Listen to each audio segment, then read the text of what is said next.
Anthony Johnson insists he and Bernard Morley will create a winning mentality at Chester, in their bid to turn around big club that has fallen by the wayside.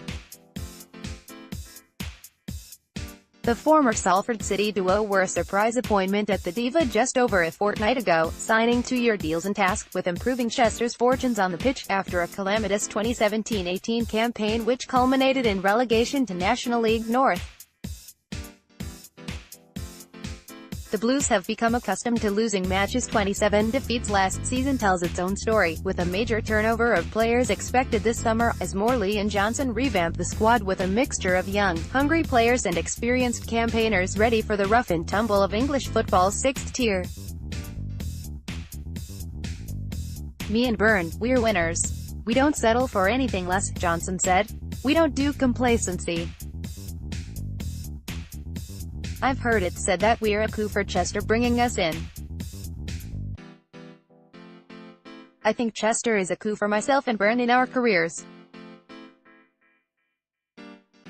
Now it's our job to get this football club winning games again and getting back to where it belongs.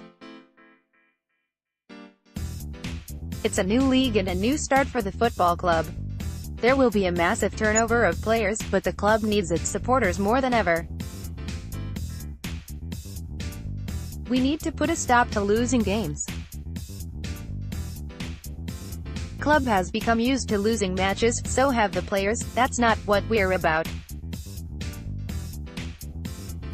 We will create a winning mentality around the club and sign players who are winners and will get on board with what we want to do."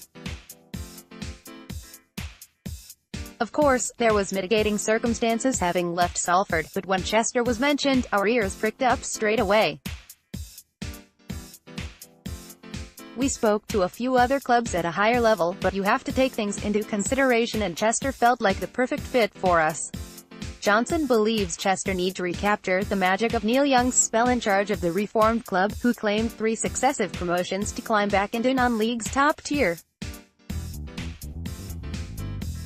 The 35-year-old highlighted both the results and attendances in excess of 3,000 during those seasons as reasons to be optimistic heading into the new campaign.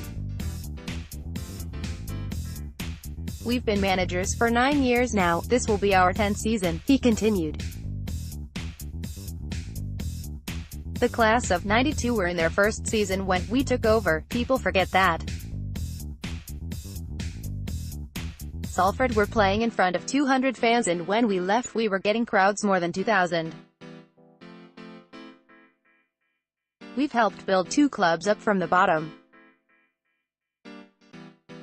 Now this is a completely new challenge, as we've been tasked with rebuilding a big club that has fallen by the wayside. We knew Chester when they were coming up through the leagues and they were averaging 3,000 plus crowds. We want to get that stadium full like it was when Youngie was in charge. We get the situation, and apathy has been created, but winning football matches will bring people back.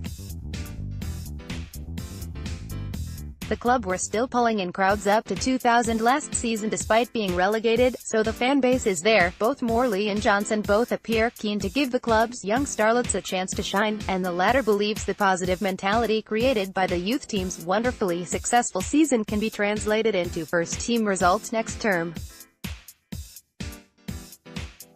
He said, "What excites me greatly is getting to work with young, hungry players.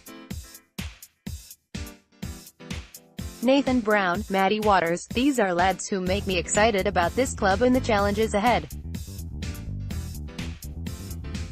We want to give young players an opportunity, and players whose first thought isn't about money.